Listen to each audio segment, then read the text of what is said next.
Hello, fellow teenagers, it is me, 13-year-old internet comedian and influencer, Fumi Abe. Not to be confused with the other internet comedian Fumi Abe, who is a 30-year-old man with only 4,000 followers. That guy is not cool and is definitely not me. Now, the entertainment industry is all about networking because you never know who's gonna blow up. And if you're saying to yourself, networking? But I'm only 13. I don't know how to talk to people. I barely talk to Trevor and he's technically my boyfriend. Don't worry, I'm here to help. Here are 3 simple ways to network with 13-year-olds. Number 1, make it easy for people to come speak to you. Let's be honest, 13-year-olds are socially awkward AF. What you need to do is draw attention to yourself and make it easy for your peers to come talk to you. Try wearing a flashy outfit. Hi, love your drip. Want to make a video together? I have 1 million followers. Sure. Number 2, if you're too scared to talk to a 13-year-old with a lot of followers, just befriend their parents. Parents, or boomers who chose to have children to save their marriage, have 0 social intelligence and will assume that anyone who knows their child is a good friend of theirs. And what happens to good friends? They get invited to their birthday parties, get tagged in photos, and before you know it, you've got 4,000 new followers. So enjoy those Legos, Michaela. And number 3, if those tactics don't work, try offering the 13-year-old influencer some money in exchange for friendship. Now this may sound superficial, but here's the truth. There's no such thing as friendship in the entertainment industry. People are only nice to you because they want something from you, and vice versa. So forget the term friends and try to think of your peers as business associates. Officially friends. Using these techniques, you'll be a really cool influencer in no time and definitely won't have to lie about your age to get gigs and make ends meet. So that's it. Be sure to follow me on TikTok and Snapchat, but not Facebook or LinkedIn because, once again, I'm 13. I swear to God, VidCon, I'm 13. Like, please don't be weird and look into it and stuff, you know? Don't, just take my word for it. Cause I really need this, man. Hey everybody, if you're watching this video, I'm sure you've tried all the dating sites out there. You've tried Bimble, Himbo, Spleech, but none of them have worked. Well, with this handy video, I'm going to teach you in the next 5 minutes how to get a man, and more importantly, how to keep him. Wait, I'm supposed to be teaching them about making money in comedy, but I barely... Okay.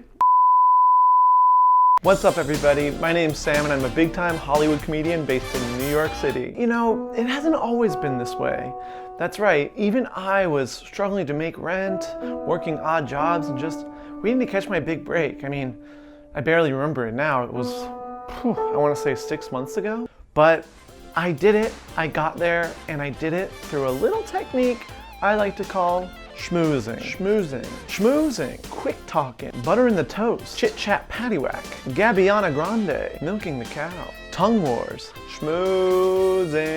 Schmoozing. Some of our nation's greatest celebrities have been schmoozers. I mean, Julia Roberts, Brad Pitt, heck, Barack Obama was a schmoozer. How do you think he won Michigan? Not unlike those icons, I too schmoozed my way to the top. And here's how you can too. Step 1. Always know the right thing to say. Say you're at a big Hollywood party that's just swarming with producers looking for the next hot thing.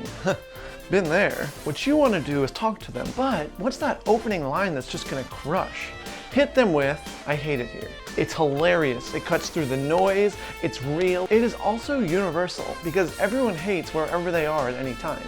It's just a fact of life. But you're thinking, what if, I don't know, the producer you're talking to owns the house and is throwing the party that you're at, and you just said you hate it here. Here's a quick way out. Just say, I mean, because it's so gorgeous and I can't afford to live here. See? It flips it and makes it work no matter what. Step 2, remember people's names. People for some weird reason are obsessed with their names. If you know them, it's sort of like a power you have over them. And I know what you're thinking, but wait, I know too many names already. I know upwards of 30 names. I have been there. But, and this is gonna be tough, it's time for you to start making cuts. You have to forget the names of those you love in order to remember those of Hollywood producers. Your best friend, of course you love them. You have incredible memories with them. They're cut. Your parents, of course, they literally raised you. They're cut. You had a good run with them, but let's be honest, you forgot their names a long time ago. I mean, why do you think you call them mom and dad? It'll be hard at first, but when you're up on that big screen, they'll thank you. And when they call you to congratulate you, You'll be like, sorry, I don't know in April. The third step is probably the most important step of all. Be the son of a CEO of a giant media conglomerate. This is so important. I, for example, am the son of the CEO of Viacom CBS. I'm daddy's little boy and I don't want it any other way. And I did it all on my own. I love my daddy so much and I'm so grateful for everything that he has given me. If potentially you're born and you're not the son of a CEO of a giant media conglomerate, work harder, be better, rise and grind, get up early. You can do this. Believe. You now have all the tips and tricks you need in order to schmooze your way to the top. Now, I gotta run. I'm going to the premiere of Trolls 3, Galactic Girls Night. I play a character in it, actually. It's a troll named Sparky. He has an incredible voice, but he's shy. It was directed by the Coen brothers. Anyway, ciao ciao. Hi, I'm Keaton Patti, a comedian that has made over $100 trillion by making others laugh. And I'm here to teach you how to make big cash in comedy. There's 3 main ways. Way number 1, if you make someone laugh, you make them pay. If you do something funny in real life or online or in someone's dream or something, and you make someone else laugh, that means your comedy brought them joy. And that means they have to pay you money. Joy isn't free. It hasn't been free since 1997. So whip up a quick invoice and email it their way, or send them a Venmo request. And if they don't pay you within a month, call their parents. Parents have money, make them give you it. Way number 2, get sponsored. 4 words you need to know. Branded content is king. So before you make an Instagram post or send out a tweet or upload a YouTube video, reach out to any possible company or group to see if they'll pay to sponsor it. You have a tweet that kind of involves football? Why not reach out to the NFL and see if they'll pay you $100 to post it? Or hell, maybe even more. To prove I practice what I preach, I got this video you're watching right now sponsored. Yeah, by birds. Not a company, just a general concept of birds. And I am getting paid a lot. A lot of seeds, yum yum yum yum yum yum yum yum yum. Way number 3. Finally, to really make the big bucks, you have to do all kinds of comedy. You can't just focus on one track, you have to diversify. So here are all the types of comedy you can do and how much money you can expect to make from them. Stand-up, $10 to $20 per day. Internet videos, $30 per week. Improv, $0 per lifetime.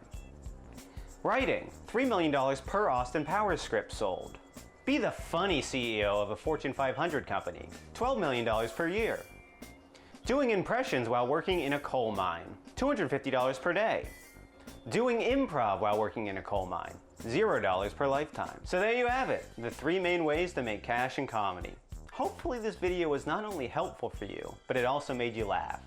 And if it did, I will be sending you an invoice. And if you don't pay that invoice, I will be calling your parents. And if they don't pay, I'll call their parents. And if they don't pay, I'll call their parents. And if they don't pay, well then I'll probably just give up because that's a lot of phone calls and I really don't like talking on the phone. It's impossible.